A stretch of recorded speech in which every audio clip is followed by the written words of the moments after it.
You might have seen that Tory Lanez staged a comeback of sorts by releasing his much-awaited single, SKAT, which featured DaBaby, and we can say that Meghan Thee Stallion didn't take this quite lightly. Before we start, don't forget to drop a like, share, and most importantly, subscribe for more content like this. Now let's discuss. Now, as some of you all might be aware, let's just say Tory Lanez and Meghan Thee Stallion are far from being on the best terms. After a failed session of Russian roulette back in 2020, when Tory Lanez allegedly shot Meghan Thee Stallion in the foot during an altercation at the party of Kylie Jenner's. The repercussions of this incident were truly catastrophic and out of proportions, as Kylie Jenner proceeded to unfollow both of them on Instagram. Now, leaving jokes aside, Tory's career took a serious dive, going from 30 million monthly listeners to just 9 million on the streaming platforms, basically being black labeled by the whole industry. Meanwhile, Meghan's stock rose quicker and higher than that of Dogecoin, as she went on to feature on Cardi B's smash hit WAP, having a #1 album, but also bagging more than a handful of Grammys. And I'm inclined to say that all this happened due to her capitalizing on the immense press she received from the event. Plus, Jay-Z's Roc Nation, who manages her, run a highly efficient defense campaign for her, as she even got an open letter published in the New York Times, which gave her a boost of credibility. It's safe to say that the media made up their mind quite quickly, without any sort of trial or jury offering a final verdict, as anyone questioning the narrative around the event was shrugged off as misogynistic or anti-feminist and so on. Unlike in the case of, let's say, R. Kelly, currently there is not much evidence against Tory Lanez to cancel him. Kelly already had a huge plethora of scandals and evidence stacked against him, which then led to his cancellation and conviction. And so far there is not enough evidence to convict or cancel Tory. If we look deeper, Meghan Thee Stallion is the one who rather has the skeletons in her closet, as she has a history of abuse and backstabbing friends.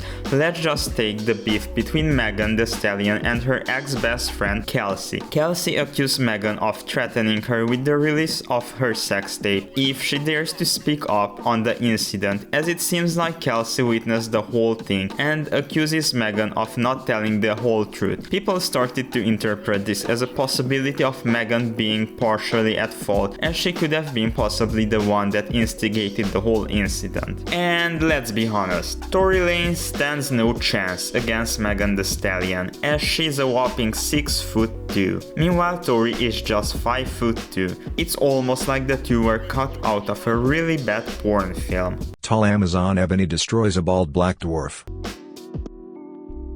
Despite Tory Lanez getting pretty much black labeled from the whole industry, he nevertheless kept on grinding as an independent artist, at times even managing to land features from A-list artists such as Chris Brown or Lil Wayne, and currently he's working with French Montana on something. Tory put out quite a handful of projects, which we could say that they were quite a decent success for someone fully independent and completely black labeled, as Spotify or any other streaming platforms didn't feature him anywhere on their curated sections. While overall the projects were doing good, the singles that Tory was putting out weren't doing that good, as even his single with Chris Brown, Feels, failed to hit any of the charts. But looks like Tory's fortune might turn around, as his latest single with DaBaby has more than plenty of traction, last week featuring on the YouTube trending section, and at the moment of writing having more than 15 million views on YouTube. With this huge traction, it wouldn't surprise me if Tory manages to chart at the bottom of the Hot 100, or at least making it into the bubbling section. Since the release of the song, Tory Lanez has been taking constant W's, as he went onto the Adin stream where he made a highly viral freestyle while casually rolling a joint. I'll leave the link of the freestyle down in the description section. Plus, he also had an appearance on the Zaya's channel where he further promoted the song through a reaction video with them.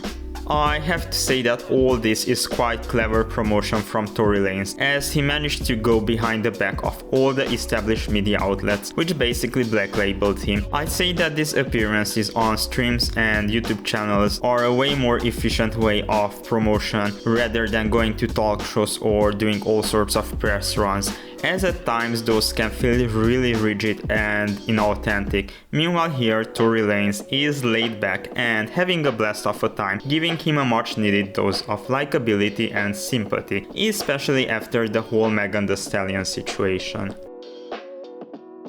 Now you all might be wondering how Meghan Thee Stallion took this. Well, let's just say that not really well. While Tory has been gaining more than plenty of likability and sympathy points, Meghan has lost quite a few, as she went into a Twitter feud with DaBaby. It seems like the beef started after DaBaby by mistake retweeted a post in which a user claims that DaBaby and Tory collaborated because neither of them did jail time for shooting a person. And let's say that Meghan Thee Stallion was quite quick to respond. Now, as a side note, the song was recorded before the whole thing with Tory and Meghan broke out, and initially the song wasn't cleared by DaBaby's label in order not to affect his image at the time when he has been really popping with his smash hit Rockstar. But it seems like now DaBaby's label finally greenlit the release of the song. Now Meghan once again tried to play the victim card, as she accused DaBaby of being a two-faced industry person that claims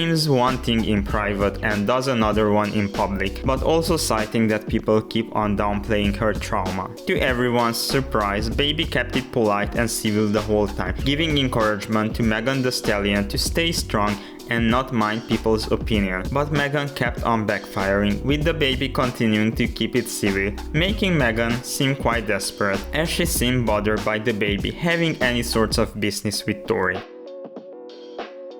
Now, here are my 2 cents on the situation. Personally, I think that Meghan shouldn't have aired her frustration at all on Twitter, because all this carefully built victim image slightly got diluted. As I mentioned in the beginning of the video, there were already some rumors circulating around the internet regarding Meghan's abusiveness. Plus, let's not forget that she broke into her current boyfriend's bathroom while being highly intoxicated, something that was caught on an IG live and portrayed her as a really aggressive person. Personally, even though Meghan wants to play the victim in her tweets, she rather portrays herself as a controlling bully that literally wants to cut off anyone and everyone from Tory Lanez. It's almost like she's on a vendetta of completely destroying him. Now, as I already said, Meghan's stock skyrocketed as if it was a cryptocurrency or Tesla stock. But let's not forget that after every huge bull run, there is a bubble waiting to burst, and Meghan should be careful not to make this bubble burst, because if we wait for the due judgment and Tory Lanez turns out to be innocent, well, her image and career might take quite a dive, because she was about to destroy possibly an innocent man. But we'll have to wait and see what the jury decides. Till then, Meghan should be really careful, because Roc Nation's marketing and PR team worked really hard on building her the current image she has, which helped her quite a bit.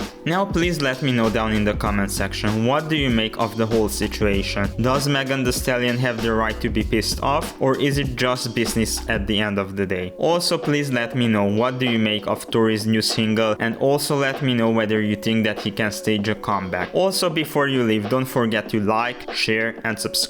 And this has been Trapology 101. Till next time, stay safe and see you around, folks.